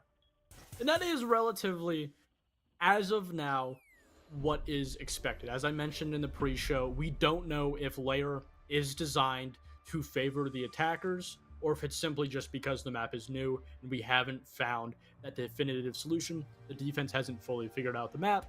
But as of now, you know, that 2-4 attacking half, or 2-4 defending half rather, is going to be relatively what you would expect out of Fuel. But I'm still very worried about their attack, because watching their defense, it really gave me the message that they didn't fully understand how to play the map as a whole. They don't really understand how the map and the current meta really functions and flows, especially because we didn't really see those default setups aside from top floor, but we didn't see that extensive setup from them. It really just gives me the idea that they didn't fully understand how to play the map. On the other side, keep in mind, it is Lackawanna's map pick. We can already see this castle extending forward just from this little tidbit in the early round from this site setup. It's already giving me a a semblance of an idea that they at least know how to extend out further. They know how to retain the map control away from site better than what Fuel did on their Attackers defense. have discovered the location of a bomb. Attackers' objective is to defuse the bomb. On peak here. Please. Zola looking for it. He's got opportunities. There's 3 players here to potentially peek out. Gets one. Oh, looks away a little early there. He might have had 2 more freebies. But still, man down. Mason led a big pick there for Lackawanna, considering he is not only their kill leader, but one of their primary execute operators with that Grim. Now he'll get away safely as well. Not wanting to overstay his welcome. A great start there for Lackawanna, and now Fuel have to find some sort of response. Yeah, again, just not checking that window gives me the idea that they didn't know that was a spawn pick, that they didn't know that they were exposed. And again, not having that ability to get that trade back is going to just poison them throughout this entire round. But Nylander getting a lot of use with this IQ, and also a nade. It's gonna miss it though, and he also loses his life on top of it, and Bandit's gonna do him one better and just get the wall. So unlucky. And we're seeing this Thermite also still scared of those windows over by hallway, even though no one's there. The attacker's bomb Fuel on diffuser has been every dropped. single part of this map are not prepared. They don't understand where they are. They don't even understand how Lackawanna are playing it. And now they find themselves in a 3v5, a wall not opened, and with no avenue into winning this in this round. Boy, oh boy. What a start for Lackawanna to their defense. Huge triple play there from Xenia. I mean, my goodness. Could it get any worse for Fuel? We're about to get the answer to that question. It definitely can get worse because the wall is mute jammed. They're not even going to be able to get this one open at all, it seems like. And with a minute to go, Lard is just still trying, but he just can't escape this mute jammer here. Problem after problem after problem, just plaguing Fuel throughout this round. Almost also losing his life there. Their entire factor to win this round now is just walk through this doorway. It is such an easy situation for Lackawanna to win it. There's just really no options, but Brendo still finds one. Gets rid of the barricade as well, but CJ shuts down Delard, and despite the one good kill, they still find themselves in a 1v4s, and everything is going the other way, and it's Lackawanna. CJ with a super shorty ends out that round with a bang, and it is now 5-2 for Lackawanna. Also, this game doesn't have the highest stakes. I just want to get that out there. But currently, Fuel is 5-1, Lackawanna is 4-3. So both teams, if they lose today, it's not going to put them in a very bad situation, but it will put Lackawanna in a better situation and allow them to trip up Fuel. Fuel, if they do somehow come back and win this matchup, will be 6-1. Lackawanna, 4-3. But if Lackawanna are able to win this matchup right here on Lair, which is looking very likely, they'll go up 5-2, while Fuel will go down 5-2, the exact same scoreline, but it will allow them to start to even out the playing grounds, or the playing field rather, and take away the factor of round count and all that, and put them in a better position if they do so go on to falter in later weeks. And again, just that round entirely just really kind of proved to me that Fuel's not prepared to play this map. Again, I don't know how the bans exactly went. I can check it here in a second, maybe. But it really does look like that Fuel wasn't expecting Lackawanna to pick this map out. Attacker's objective is to locate a bomb and defuse it. Wait, so you're telling me that math works like math? Yeah, it does. Believe it or not. What? Shocking development here, folks. You heard it first on the NECC live stream. Maths. There's something that you learned today. I'm hilarious, I know. You I are know. so funny. I'll be here all week. Well, Hope actually, I not. won't be back for 2 more weeks, but Thank that's God. besides the point. About 30 seconds into round number 8. There's Castle Barricade holding Brendo at the door. There's a lot of actual utility being brought out here by Lackawanna that's going to pose some problems for Fuel as they start to push their way forward. Now, thankfully, they do at least have some explosive utility. They've also got a little bit of execute utility in the form of that Capitao as well. And they are going to start to set themselves up for an execute here. So it looks like they might want to go a little bit quicker and do kind of that fast, minimalistic take that we talked about earlier. Yeah, this is a very one-directional push. You also have that player, unless it's the glitch where the outlines are wrong, of Lackawanna potentially in a position to get that flank and backstab if they don't read into it. They get the very first opening pick, and this allows a way for Monty to find himself into the bomb site. Oh no, but Angel's not looking the right way, and it's an absolute freebie with the pistol for Xenia. Now Angel off the board. Another one falls to CJ, and despite the strong start, Fuel falling by the wayside here. Now down in the man count. Brendo as well has to unshield to deal with some utility. They do finally get an answer back, at least with a down onto CJ. If they get the confirm onto it, they will. Dillard able to shut him down. So at least we find ourselves now back down to a 3v3.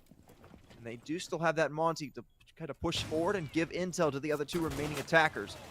C4 goes out, and it does do some damage, but no kill. That might be a big miss that could haunt these Lackawanna defenders as we start to take lower and lower. But the unshield is punished by AV, and man, oh man, what is this round? Now down to the 2v3. Asen and Dillard have to push forward here, but they're running out of time. With the shotgun and the three healthy defenders still standing in their way. You have to wonder how probable it is. The shotgun misses though. Mason let's able to capitalize. And now it certainly seems like it might be much more winnable here. But they do still have to keep moving quickly. They've got some intel on one. They've spotted Xenia. Dillard looks to take the fight. But he loses it. Oh no, just caught looking the wrong way. What a nice shot there by the Jaeger. And now Mason left all alone to save match point. Running in with a pistol in hand. 3 seconds to go. It doesn't seem very likely, and Xenia will end it out for good measure. What in the world was that chaotic round? It doesn't matter. Lackawanna will certainly take it all the way, and they will claim match point because of it. Going through the ban phase. Fuel banned out Skyscraper. Lackawanna then banned out Bank. Fuel banned Cafe, which is very understandably. Lackawanna has now won Cafe twice. It is a very strong map for them. That's a ban directly towards Lackawanna as a whole, and then Fuel bans Clubhouse. That Skyscraper ban specifically was kind of, a pick your poison. Either you ban Skyscraper or you ban Lair. You're going to one of the two maps, and it looks like, again, Fuel chose Skyscraper, potentially hoping that Lackawanna would ban Lair. I don't know their exact, knowledge. I wasn't in the brains of the players for the ban phase, but the way that they've been playing it, it does look like they were hoping this map was banned. But Lackawanna with an absolutely huge steal here, and just to be fair, it's not even just Fuel not understanding the map and putting up a bad performance. Lackawanna, just the fact that they've been able to really figure out and understand Lair as a whole is just so impressive, especially at a collegiate level. And it allows them to just add another map into their map pool that a majority of teams will not have. Certainly will favor them as they continue to go deeper and deeper into the season, especially as they start to face good teams. Maybe if they ever have to come into a best of 5, this could be a map that they could leave up and have an advantage on, because like you said, not a lot of teams love this map at all. So it would definitely be one that they could look to capitalize on if the situation ever arises once again where they get to play it. Not to mention, it's great to get as much practice on it, especially on game day, so they can continue to work out some of those kinks that may not be working. Now, credit where credit is due, a lot of it is working right now, so there might not be a ton that they go back and say, hey, we need to do this better, but still, every little mistake that you can fix will definitely help them heading forward. Yeah, and Nylander just entering in this position all by himself. Tricky getting a C4, but this could be an absolutely huge play, even if he loses his life. Well, he does get some damage, but he does lose his life. Tricky there with his second kill of the round, and all of a sudden, Fuel find themselves down 2 bodies on match point. This might be the end of the run here, at least for this match. for Fuel. Lackawanna looking to take all the points, all of the credit to the bank here and add it to their score. We'll just have to see. It's not over yet. There are still three very healthy and still very potent attackers left on the board, and they will get one. Still large, touchdown CJ. So at least they've got some control of above to work with. But do they know about Xenia, who's just allowed to persist over here by operational? They do not. It doesn't seem like Xenia shuts down Angel, and now the final two attackers have to scramble to try and shut this player down. Oh. They won't even kill him. What in the world? Just feeding picks right now. Dollard now down, and it's Mason left all alone with the hopes of Fuel in this series on the line. No diffuser in pocket. Does get one kill, but other than that, there's still three more he's got to find. And with just under a minute to go, it seems as though it's the world against him right now. Again, going back to that idea that you need a heavy extension, that's exactly what Lackawanna put up over in R6 room, and even entry point by Big TV, just having this position that forced Fuel to deal with it. And not only that, they wasted so much time, and the fact that they were able to get a C4 kill and a swing from that mute for relatively free just added on. It was just the cherry on top. And again, it really just goes home and bats home the idea that Lackawanna going on to Lair were prepared and had a absolute phenomenal idea on how to play it as a map. Mason did spot one there, but just didn't have his gun in hand, so not able to at least get another kill for himself. We'll drop into the site, but we'll meet a quick demise. It's AV to shut that one down, and what a statement here from Lackawanna. They remain in full control of this series. They improved their record on the season to 5-2, dropping Fuel to an equal 5-2. What a dominant performance from them heading into November. And again, you know, it just goes back to my point. A lot of the time when you see a layer, it's going to be completely lopsided because you have one team that understands the map and how it plays the meta, and then you have one team that just kind of has been avoiding it. And that's exactly what we saw here today. A 7-2, especially in, you know, the amateur side of Siege, away from, you know, high T2 and T1, you're going to see a lot of these more lopsided matchups. And again, it just, my question is, why was Lair left to be allowed to be played? We do see a lot of teams leave it up because the other team a lot of the time will ban it, and that is my theory. Again, I wasn't the head of the players, I don't know the exact reasoning, but the fact that it was left up was just a huge blindside by Fuel, and eventually it did punish them. Yeah, something that you talk about a lot is teams with quote unquote lesser map pools generally don't want to go to the newer maps. So Yeah. I will admit I was a little bit surprised that we did go to Layer today. Like I said, haven't even seen Layer casting since it entered the map pool, at least for myself. I mean, we have seen it played, but I haven't had the opportunity to cast it before now. So I was a little bit shocked that this was the first opportunity. But overall, this game never truly felt like it was that close. Sure, for a while there when we swapped on the defense on Nighthaven, Fuel was able to pull some rounds out here.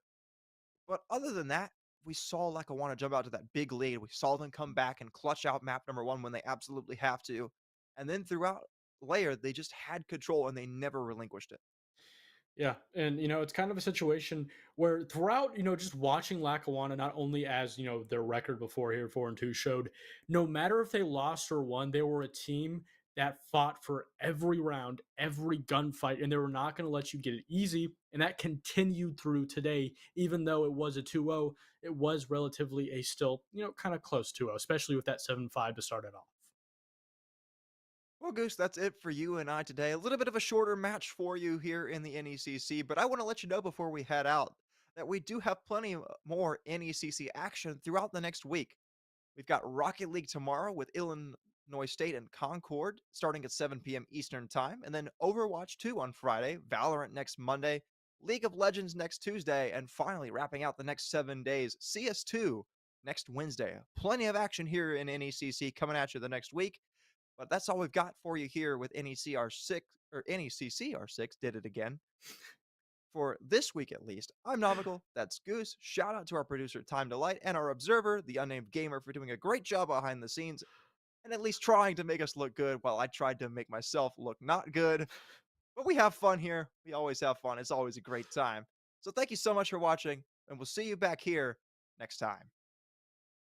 What exactly is a meat substitute or plant-based jerky? Call me a meathead, but when I want a meat snack, I want real meat. The kind you find at Wenzel's Farm and the only kind they use. Handcrafted in small batches and naturally hardwood smoked right here in the heartland of America.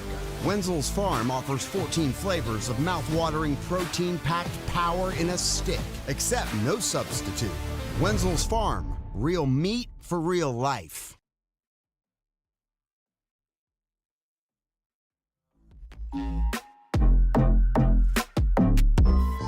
She loves the fact that I just let her know. We getting crazy in a different role. We getting crazy in a different role.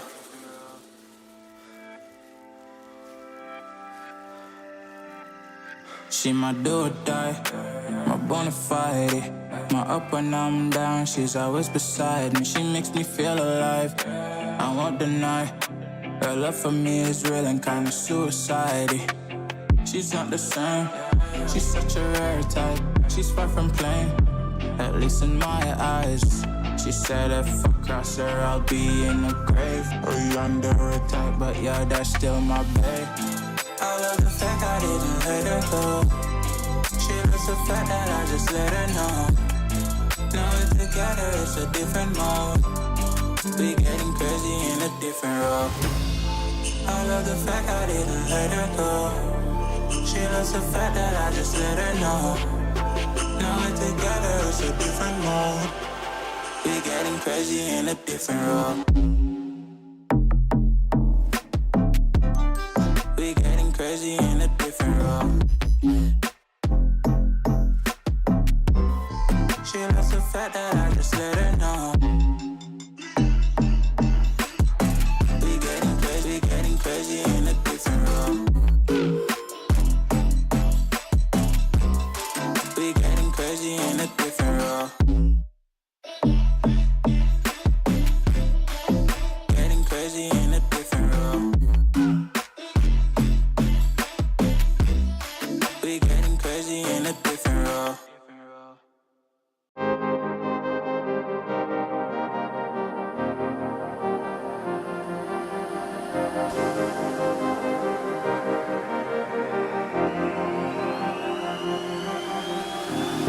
I'm cutting dice. Look at these eyes. They're not here to please you. There was a time you could be mine. Before all that you put me through, I knew that you were trouble, but I don't think you were bad. I'm living in this bubble and it makes you so mad. You can say hello, but I don't need you to like me. Don't need you to like me. Don't need you to like. You can watch me go, 'cause I don't need you to like me. Don't need you to like me. Don't need you to like. You can say hello, but I don't need you to like me. Don't need you to like me. Don't need you to like. You can watch me go, 'cause I don't need you to like me. Don't need you to like me. Don't need you to like me.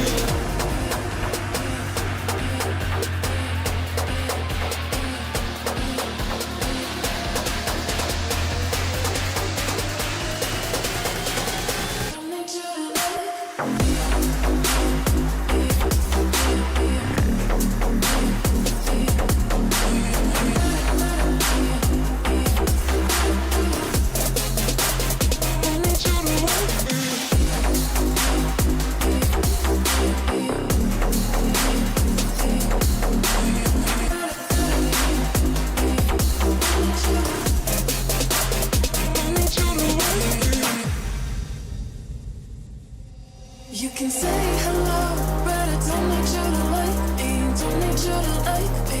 Don't need you to like. You can watch me go, 'cause I don't need you to like me. Don't need you to like me. Don't need you to like. You can